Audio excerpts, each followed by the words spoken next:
오늘 주시는 하나님의 말씀은 출애굽기 16장 1절에서 12절 말씀입니다.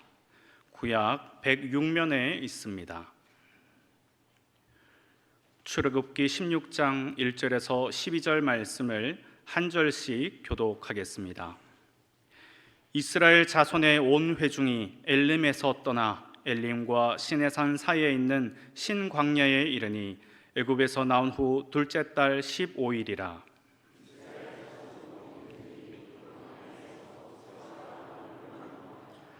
이스라엘 자손이 그들에게 이르되 우리가 애굽 땅에서 고기 가마 곁에 앉아 있던 때와 떡을 배불리 먹던 때에 여호와의 손에 죽었더라면 좋았을 것을 너희가 이 광야로 우리를 인도해 내어 이 온 회중이 추려 죽게 하는도다.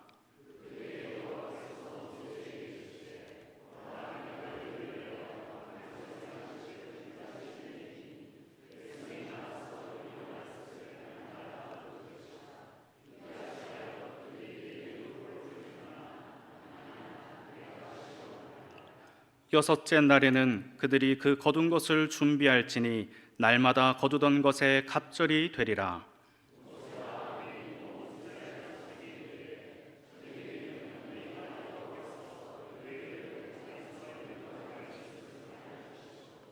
아침에는 너희가 여호와의 영광을 보리니 이는 여호와께서 너희가 자기를 향하여 원망함을 들으셨음이라.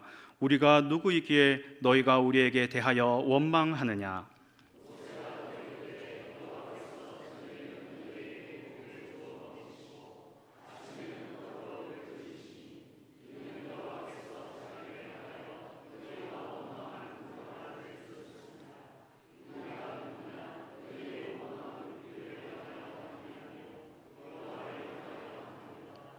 모세가 또 아론에게 이르되 이스라엘 자손의 온 회중에게 말하기를 여호와께 가까이 나아오라. 여호와께서 너희의 원망함을 들으셨느니라 하라.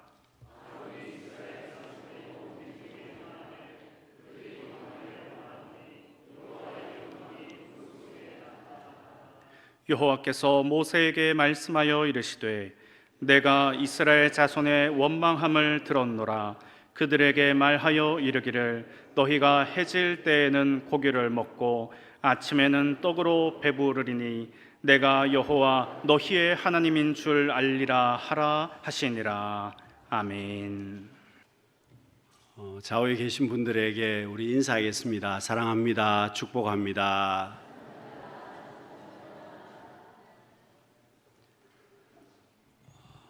여러분, 우리 인생의 삶은 광야라고 이야기를 합니다. 이스라엘 백성들의 삶만 광야가 아니고 오늘 우리도 그렇다는 뜻입니다. 여러분, 눈에 보이는 것은 사막이 아닙니다. 눈에 보이는 것은 사막이 아니고 눈에 보이는 것은 광야가 아니지 않습니까? 우리가 좋은 환경에서 살고 시대가 많이 발달해서 좋은 시대에 우리가 사는 것은 사실입니다. 그렇지만 우리가 살아가는 모습은 여전히 광야라고 이야기를 하고 있습니다. 여러분, 왜 광야라고 이야기를 하겠습니까? 여러분, 집집마다 냉장고가 2대 없는 집은 없을 겁니다. 여러분, 그렇게 냉장고가 있고 또 음식들도 많이 있습니다. 그런데 정작 우리는 뭐라고 이야기합니까? 먹을 음식이 없다고 이야기를 합니다. 여러분, 집에 옷들이 정말 많습니다. 그런데 정작 우리가 하는 말은 입을 옷이 없다고 이야기합니다. 여러분, 과거에 비해서 굉장히 편리한 환경에서 살고 잘 살고 있고 좋은 집에 살고 있습니다마는 우리는 다른 사람들과 비교해서 내가 잘 살지 못한다라고 이야기를 합니다. 여러분, 이스라엘 백성들은 광야에서 음식이 없다고 불평했습니다. 생활 환경이 좋지 못하다고 그들도 불평했습니다. 잠자리나 여러 가지 환경들이 좋지 못하다고 늘 불평을 했지 않습니까? 여러분, 이스라엘 백성들이나 오늘 우리들이나 그렇게 똑같이 살고 있습니다. 광야라는 겁니다. 그런데 왜 하나님께서 우리를 왜 광야로 인도하셨겠습니까? 왜 이스라엘 백성들을 하나님께서 2주일이면은 가나안 땅으로 들어갈 수 있는데 왜 하나님이 이스라엘 백성들을 광야로 인도하셨을까요? 그들에게 광야가 필요했다는 뜻입니다. 이스라엘 백성들이 살기 위해서는 광야의 길이 반드시 필요했다는 뜻입니다. 여러분, 오늘 우리도 마찬가지지 않습니까? 하나님께서 이스라엘 백성들에게 광야로 인도하셨고, 여러분, 그들에게 원하시는 것이 무엇이었을까요? 여러분, 하나님은 이스라엘 백성들이 깨닫기를 원하셨습니다. 광야에서 살아가는 것이 하나님의 은혜임을 깨닫기를 원하셨습니다. 살아가는 모든 것들이 하나님의 은혜임을 알기를 원하셨습니다. 여러분, 사실 광야는 우리가 살 수 없는 장소입니다. 사람이 생명을 유지하기가 어려운 장소이지 않습니까? 그런데 장정만 60만 명이었습니다. 가족을 보태면 최소 200만 명 이상이고 그 많은 숫자가 어떻게 광야에서 살 수가 있었겠습니까? 그렇지만 그들은 광야에서 살 수가 있었습니다. 하나님께서 그들에게 은혜를 주셨기 때문이었습니다. 여러분, 그렇습니다. 우리도 살아가면서 내가 능력이 출중합니다. 그런데 여러분, 능력이 출중하다고 해서 잘 살아가고 계십니까? 내가 열심히 노력하고 수고한다고 해서 여러분 무조건 잘 살 수 있었느냐는 겁니다. 그렇지 않습니다. 지금까지 우리가 살아온 것을 돌아보면, 여러분 나 자신의 삶을 돌아보면 그럼에도 불구하고 하나님께서 우리에게 은혜를 주셨다는 것을 우리는 부인할 수가 없습니다. 하나님이 은혜 주셨기 때문에 살 수 있었다고 우리는 고백하게 됩니다. 은혜를 빼고는 이야기를 못한다는 뜻입니다. 여러분, 지금 우리가 살아가는 시대도 어려운 시대라고 이야기하고 있습니다. 그렇지만 여러분, 하나님께서 우리에게 하시는 말씀은 마태복음 6장 31절에서 32절 말씀을 우리 같이 한번 읽어보겠습니다. 그러므로 염려하여 이르기를 무엇을 먹을까, 무엇을 마실까, 무엇을 입을까 하지 말라. 이는 다 이방인들이 구하는 것이라. 너희 하늘 아버지께서 이 모든 것이 너희에게 있어야 할 줄을 아시느니라. 여러분, 성경은 하나님께서 하나님의 자녀들을 버려두시지 않는다는 겁니다. 하나님의 백성을 모른 채 하시지 않습니다. 광야라도 하나님께서 살려주신다는 뜻입니다. 광야는 물론이고 까마귀를 통해서라도 살려주시고 한 여인의 가난한 여인의 삶을 통해서라도 살려주시고 어떤 모양이든지 하나님께서는 살게 하신다는 겁니다. 그래서 여러분, 우리가 고백해야 되는 것이 무엇입니까? 이 모든 것이 하나님의 은혜입니다. 그렇게 고백할 수 있어야 한다는 겁니다. 여러분, 광야길에서 하나님이 내게 원하시는 것이 뭐냐? 이 모든 것이 하나님의 은혜입니다라고 깨닫는 삶이 필요하다는 겁니다. 깨닫지 못하면 아무것도 아닙니다.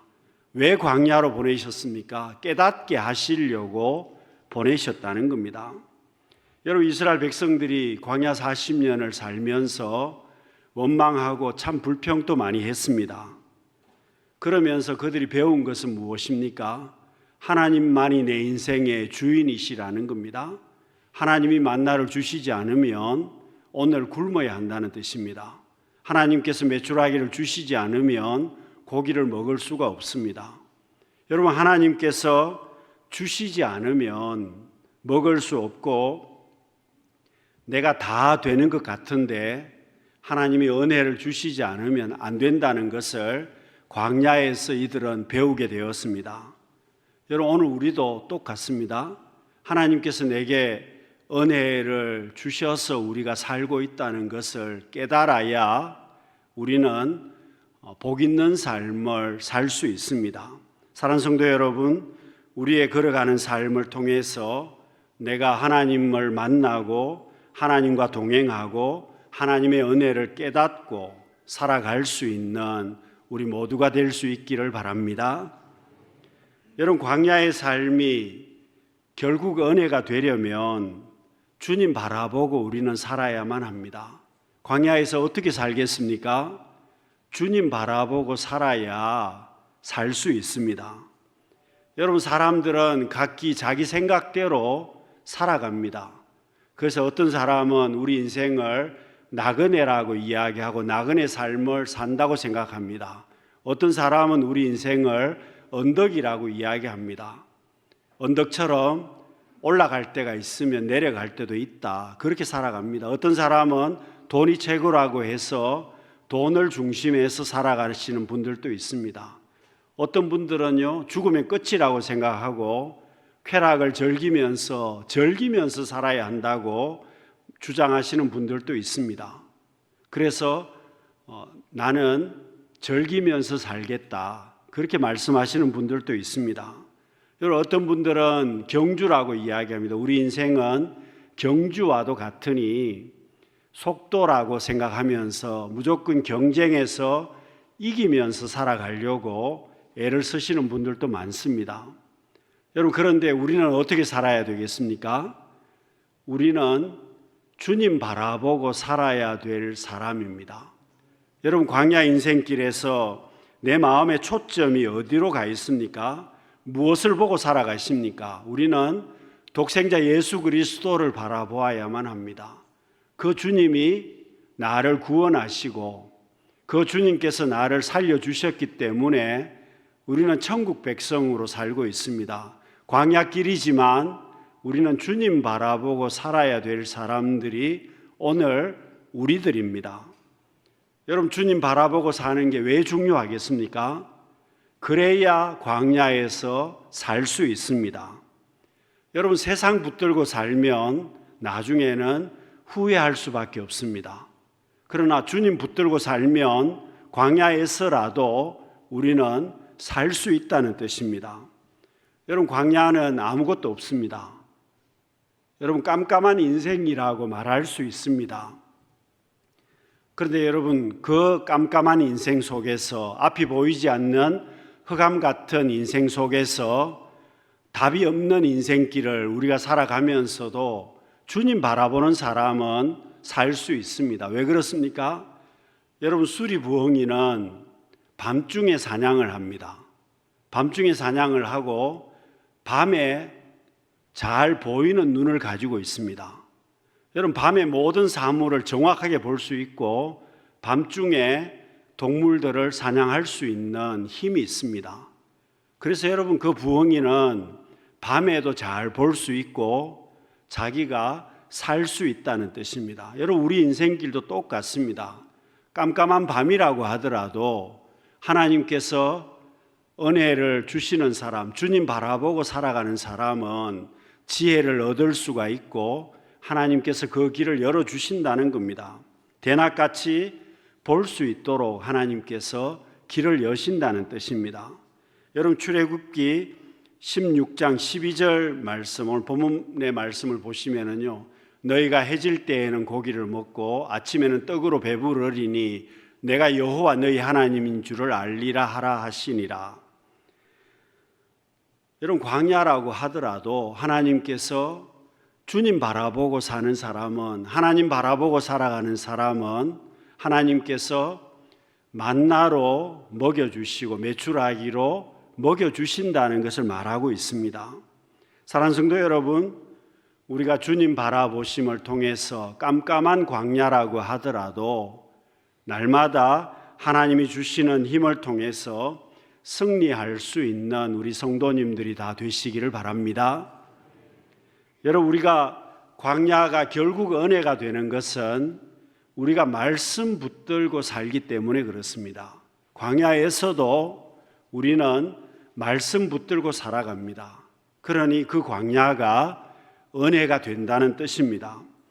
여러분, 내가 매일 아침 꼭 해야 될 일이 뭐겠습니까? 말씀 앞에 멈추어 서서 잠시 묵상하는 겁니다. 여러분, 자동차 운전을 배우는 사람들이 도로 주행을 하게 됩니다. 그러면 무엇을 잘해야 되겠습니까? 잘 자동차를 운행하는 것도 중요한데 정말 중요한 것은 멈출 줄 알아야 한다는 겁니다. 여러분, 자동차가 잘 멈추지 못하면 큰 사고도 나고 벌금 딱지 통지서도 많이 날라오게 될 것입니다. 멈춰야 될 시간에 가버리면 사고가 나기도 하고 벌금이 오기도 하고 큰 문제가 생기지 않겠습니까?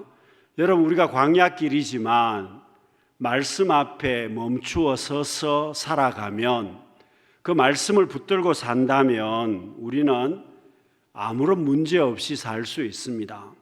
여러분, 신명기 8장 3절 말씀을 보시면은요, 너를 낮추시며 너를 줄이게 하시며 또 너도 알지 못하던 내 조상들도 알지 못하던 만나를 내게 먹이신 것은 사람이 떡으로만 사는 것이 아니요 여호와의 입에서 나오는 모든 말씀으로 사는 줄을 내가 알게 하려 하심이니라. 여러분, 이 말씀이 나의 신앙의 고백이 되어야 나는 신앙인이라고 말할 수 있습니다. 여러분, 정말 우리가 진짜 신앙생활이 뭐냐? 말씀으로 산다는 것이 믿어져야 한다는 뜻입니다. 여러분, 내가 하나님의 말씀으로 산다는 것이 믿어져야 진짜 신앙생활을 하는 것입니다. 그래야 만나를 먹을 수가 있고 그러므로 하나님의 은혜를 누리는 삶이 될 것입니다. 여러분, 우리가 말씀을 붙들고 왜 살아야 되겠습니까? 우리는 원죄와 자범죄가 있습니다. 그러니 말씀 붙들고 살지 못하면 이미 망한 인생이라는 겁니다. 심판의 대상이 될 수밖에 없지 않습니까? 그러나 하나님의 말씀을 붙들고 살면 그 말씀으로 인해서 하나님께서 길을 열어주십니다. 여러분, 내가 말씀 붙들고 살면 하나님과 나 사이의 관계가 회복이 됩니다. 하나님과 나 사이의 관계가 회복이 되면 당연히 하나님께서 우리의 삶 가운데 길을 열어주십니다. 여러분, 길이 막혀 있지만 하나님과 나 사이의 관계가 회복된 사람에게는 고속도로 같은 길이 열려진다는 뜻입니다. 여러분, 지금 막혀 있는다고 하더라도 나와 하나님 사이의 바른 관계가 회복이 되면 하나님께서 길을 열어주실 것이고 고속도로가 열리게 될 것입니다. 여러분, 광야 생활에서 제일 중요한 게 뭐겠습니까? 광야 생활의 가장 중요한 포인트는 성막이었습니다.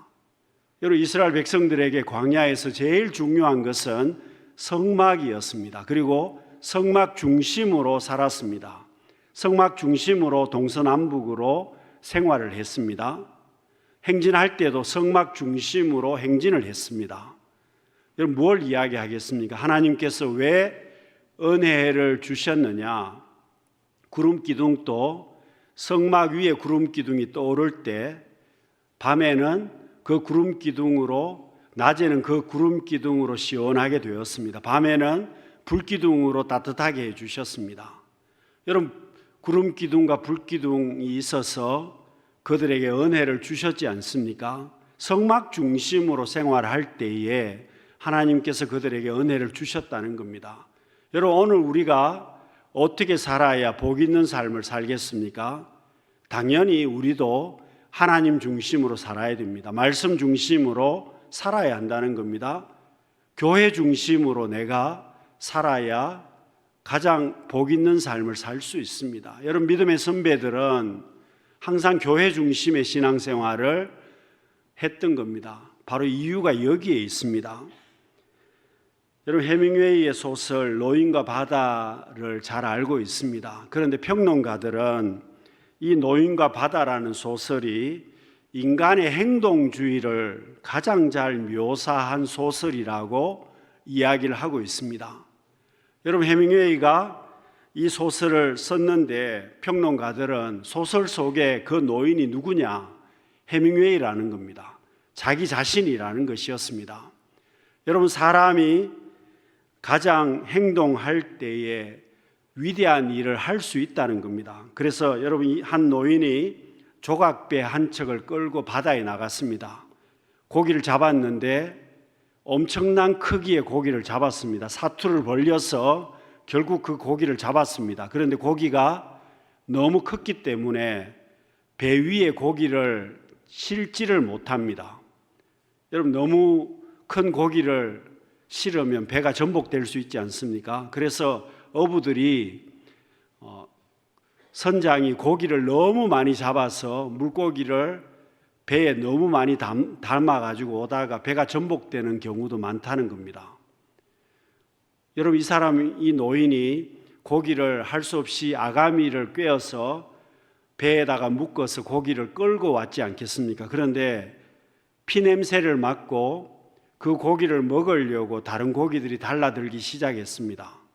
여러분, 노인이 그 고기를 지키기 위해서 또 사투를 벌였습니다. 그런데 항구에 도달했을 때에는 이미 고기가 살점은 다 뜯겨 나가버리고 뼈만 남아 있었다는 겁니다. 여러분, 해밍웨이가 이야기하는 것이 무엇이겠습니까? 여러분, 해밍웨이 역시도 젊었을 때는 굉장히 힘이 셌다고 이야기를 합니다. 젊은 사람이 아직 나이가 어린 사람인데 건장한 어른과 팔씨름을 해도 해밍웨이가 이겼다는 것이었습니다. 그래서 별명이 챔프라고 이야기를 했습니다. 챔피언이라는 겁니다. 그렇게 그가 열정적으로 살았고 그렇게 그가 힘 있는 삶을 살았는데 여러분, 그 인생 마지막에 남는 게 뭐냐? 뼈밖에 없더라는 겁니다. 여러분, 해밍웨이가 그 소설을 통해서 자기의 이야기를 하고 있습니다. 그리고 사실 해밍웨이도 비극적으로 그 인생을 마감했다고 합니다. 사랑하는 성도 여러분, 우리 인생이 내 힘으로 살아간다면 결국 남는 것은 뼈밖에 없을 겁니다. 여러분, 내가 1등해서 잘 살 수 있을 수 있습니다. 여러분, 내가 건강 관리를 잘해서 100살까지 살 수도 있을 겁니다.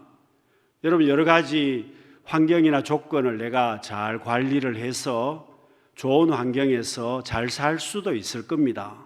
그렇지만 여러분, 우리가 고백할 수 있는 것은 하나님의 말씀이 내게 없으면 결국은 남는 것은 뼈와 같은 것만 남게 될 것이라는 겁니다.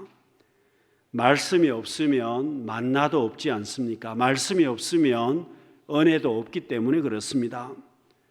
여러분, 광야의 삶이 은혜가 되려면 우리는 복음을 전하는 삶을 살아야만 합니다. 내가 하나님 앞에 받은 바 사명을 잘 감당해야 된다는 뜻입니다. 여러분, 왜 하나님께서 사명자에게 은혜를 주시겠습니까? 여러분, 주님께서 부활승천하시면서 제자들에게 천사들을 통해서 하신 말씀이 두 가지입니다. 한 가지는 성령을 받으라는 겁니다. 그리고 두 번째는 복음을 전하는 삶을 살라는 것이었습니다. 너희들이 복음을 전하고 성령 충만한 삶을 살라는 것이 주님의 지상 명령이었습니다. 여러분, 왜 이렇게 말씀하시겠습니까? 내가 아무리 복음을 전해도 사람이 변하지 않습니다.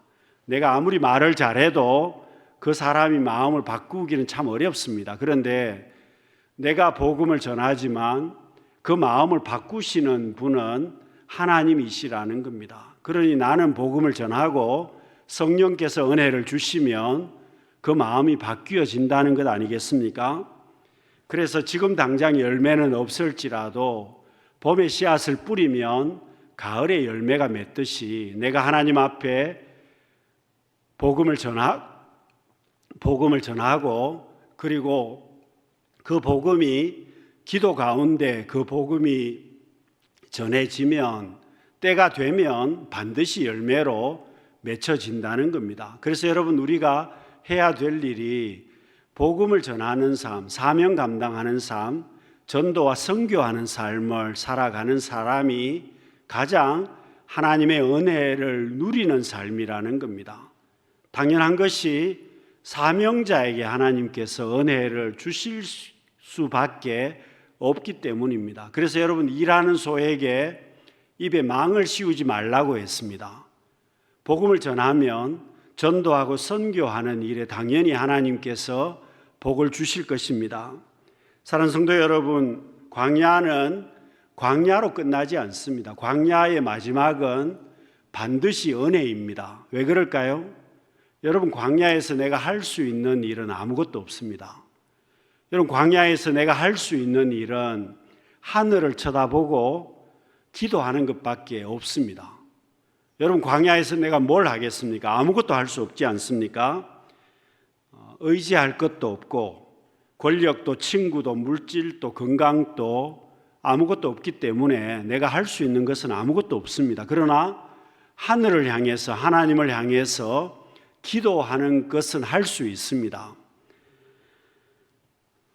여러분, 진코민을 만든 과거 동방제약 회장 집사님이 국민일보에 자기 사업 여정을 간증을 한 적이 있었습니다.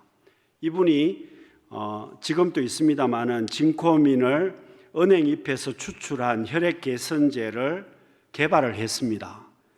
여러분, 개발을 해서 좋은 상품을 개발해서 팔 수 있는데 문제가 생겼습니다. 특허가 나지 않는 겁니다. 독일 회사와 재판이 걸리고 국내에서도 특허 문제가 해결이 안 돼서 결국 재판을 하게 됩니다. 판로가 막히게 되고 자금난에 시달리게 되고 몇 년 동안 재판까지 했습니다. 어디에 하소연할 데가 없었다고 고백을 했습니다. 정치에서도 전혀 도와주지 않았다는 겁니다. 여러분, 이 집사님이 할 수 있는 게 뭐였을까요? 그분의 고백은 내가 하나님 앞에 기도할 수밖에 없었습니다. 그렇게 고백을 했습니다. 다른 것은 할 수 있는 게 아무것도 없었다는 겁니다. 여러분, 이게 광야 아니겠습니까?